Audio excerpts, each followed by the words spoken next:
Sandaling nahinto ang laro ng Houston Rockets at Sacramento Kings noong Sabado matapos biglang pumasok sa gitna ng court ang isang lalaking brief lang ang suot.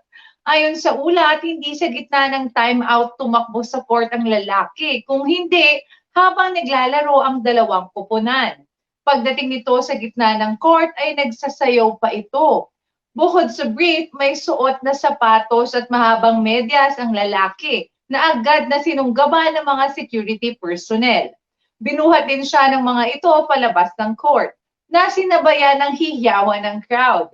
Kumalat sa social media ang maikling video clip ng paghuli sa lalaki. Nairaos naman ng laro kung saan nanalo ang Kings 112-107.